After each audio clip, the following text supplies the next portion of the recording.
Berbicara mengenai pendidikan di Indonesia, pasti terdapat beberapa nilai yang dijadikan poin penting dalam hal tersebut. Plus minus pasti terjadi dalam setiap hal, termasuk dalam hal pendidikan yang ada di Indonesia. Saat ini, kondisi pandemi melanda hampir di seluruh negara di dunia, termasuk salah satunya di Indonesia. 1 tahun lebih pandemi telah melanda negara Indonesia. Banyak korban yang berjatuhan karenanya.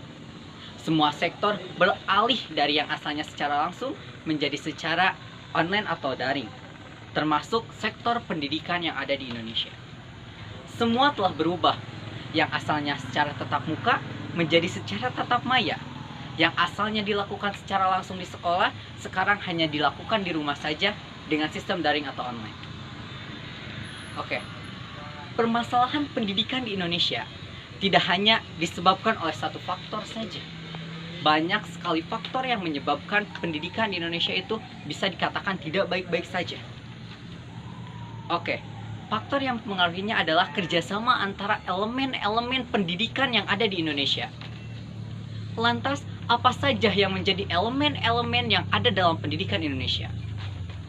Yang pertama, pemerintah. Yang kedua, sekolah atau tempat di mana pendidikan itu ditempuh. Yang ketiga adalah pengajarnya. Dan yang keempat adalah sistem atau faktor dari keluarga. Yang pertama, pemerintah. Dalam menyikapi hal ini, sudah selayaknya bahwa pemerintah menyiapkan segala bentuk program-program yang bisa menunjang keberhasilan dan meningkatnya kualitas pendidikan di Indonesia.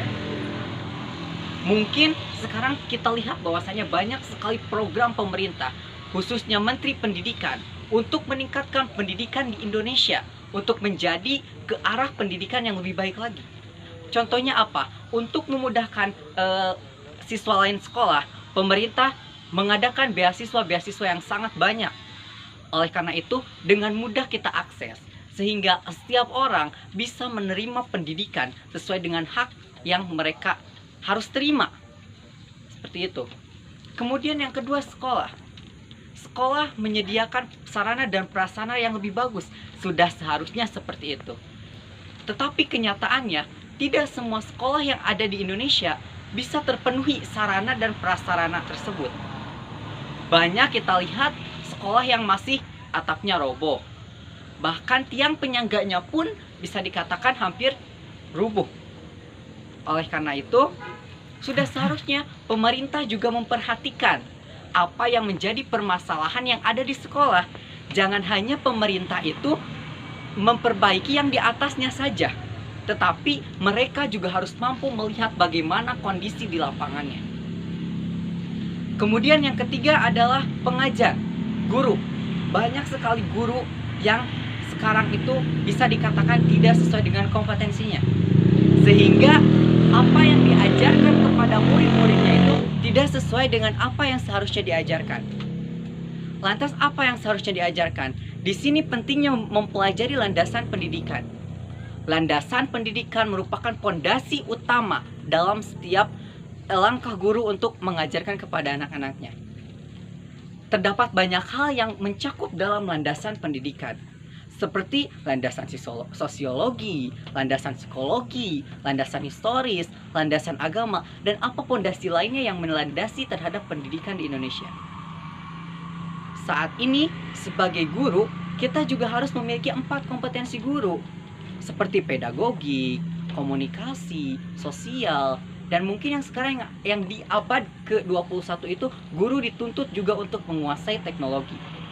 Karena apa? Kemajuan teknologi di era globalisasi seperti saat ini sudah tidak bisa diragukan lagi. Semua berkembang sangat pesat. Seperti itu. Kemudian yang terakhir adalah faktor keluarga. Di era daring seperti saat ini, banyak sekali anak-anak yang istilahnya malas untuk belajar. Lantas apa yang harus dilakukan? Nah, di sanalah peran orang tua sangat dibutuhkan.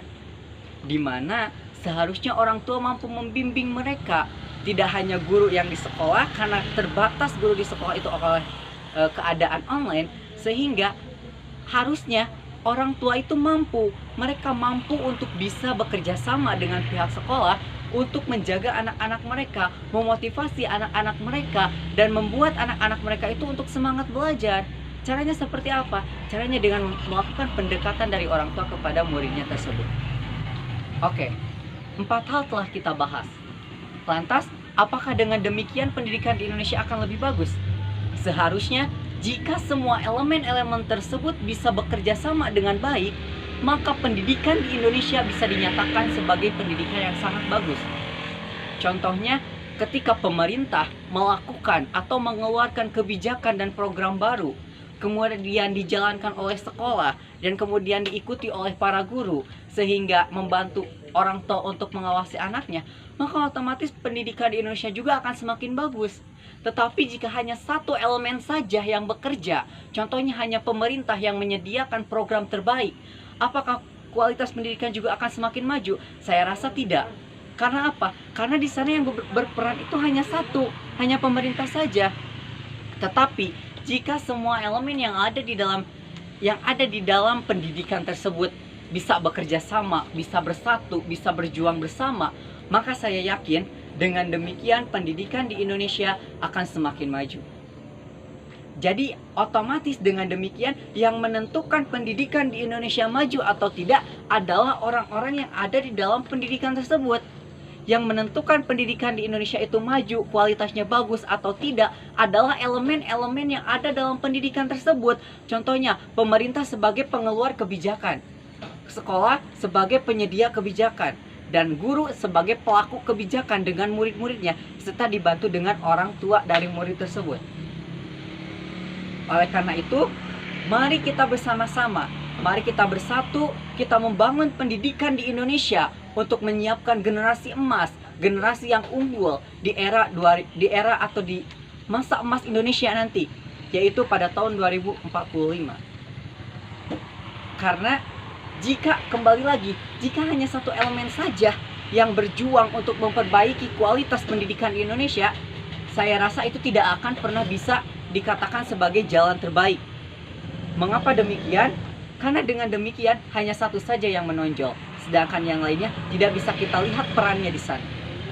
Oleh karena itu, mari sama-sama kita bangun pendidikan Indonesia. Semua elemen kita bekerja sama, semuanya kita bahu-membahu membangun pendidikan yang ada di Indonesia.